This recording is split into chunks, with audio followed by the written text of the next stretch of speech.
सच्चो सतराम। कृपया इस चैनल को सब्सक्राइब करें और बेल आइकन को प्रेस करना ना भूलें। धन्यवाद। सच्चो सतराम। असां ॾिसंदासीं अॼु खां असां सिर्फ़ु 20-25 साल पए था वञूं, असां लाइ छा हूंदो? ॾिसंदासीं खाधो पीतो, उथी वेठी, रहाइश, ट्रेवलिंग, बैंक बैलेंस, कारोबार, जंहिं बि एंगल खां असां ॾिसंदासीं 30 सालनि जी भेट में अॼु असां तमामु घणा ख़ुशहाल आहियूं। अॼु असां वटि सभु कुझु आहे, रोशनियूं नी। अॻे 30 साल अॻु में लाइट बि ओतिरी कोन हूंदी, ऐं हाणे ॾींहुं ऐं राति जो बि पतो कोन्हे पवंदो ॾींहुं आहे या राति आहे, ॾींहुं बि ॾींहुं आहे, राति बि राति आहे, राति बि ॾींहुं आहे।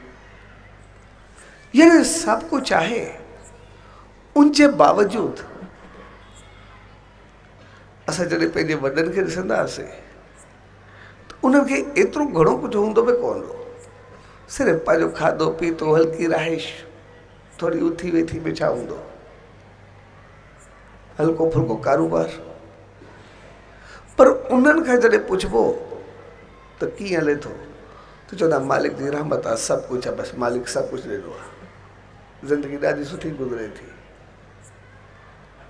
ऐं अॼु असां वटि एतिरो घणो कुझु आहे, सभु कुझु आहे, पोइ बि लॻंदो आहे असां वटि कुझु बि कोन्हे। पोइ लॻंदो आहे असां वटि आहे बि कुझु कोन्हे, असां पंहिंजो जीवन कीअं हलायूं या केतिरी ज़रूरत आहे। यानी जेकॾहिं असां सही नमूने ॾिसंदासीं त पोइ ईअं हूंदो आहे, उहे अणहूंद में सावा हुआ ऐं असां हूंदे सूंदे सुञाऊं। उन्हनि खे सभु कुझु कुझु बि न हो, चवंदा असां वटि सभु कुझु आहे, ऐं असां वटि सभु कुझु आहे, पोइ बि चवंदा आहियूं असां वटि कुझु कोन्हे, कुझु बि न लॻंदो आहे मुंहिंजे असां वटि आहे बि सही। छाकाणि त उनजी दिलि जेका हुई उहा प्यार सां, रहमत सां, चङाइनि सां, बहितरीन सां भरियल हुई। इन करे उनखे एतिरियूं चङाइयूं हूंदियूं जो उनखे मालिक एतिरो सुकून ऐं शांती ॾींदो जे सभु कुझु उनखे बहितर लॻंदो। ऐं असांजो दिमाग़ तमामु घणो तेज़ हलियो, ऐं दिमाग़ कुझु क़बूल करण लाइ तयारु ई न हूंदो आहे, सिर्फ़ु दिमाग़ जी मनमानी हलंदी आहे। इन जे करे जॾहिं दिलि हूंदी आहे त पोइ प्यारु हूंदो आहे। हमेशह चइबो आहे दिलियूं मिली वियूं अथनि, दिली प्यारु अथनि, कॾहिं बि दिमाग़ी प्यारु न थींदो आहे।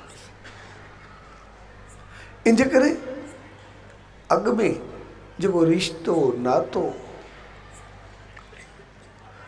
तौर तरीक़ो, सभु कुझु हूंदो, सभु मज़बूत हूंदा। अॼु रिश्ता नाता सभु पंहिंजो दम टोड़े रहिया आहिनि, ऐं जॾहिं रिश्ता नाता दम टोड़ींदा नी त पोइ इख़लाक़, किरदार, करेक्टर, संस्कार, संस्कृति सभु दम टोड़े वेंदा आहिनि। जॾहिं इख़लाक़ ऐं किरदार, संस्कार ऐं संस्कृति दम टोड़ींदा नी त पोइ इंसान बाक़ी सिर्फ़ु टेंशन, तनाव, परेशानी ऐं अणहूंद बचंदी आहे। इन जे करे असां जेतिरो अॻिते वञूं था ओतिरो रिश्ता नाता ड्रम टोड़ींदा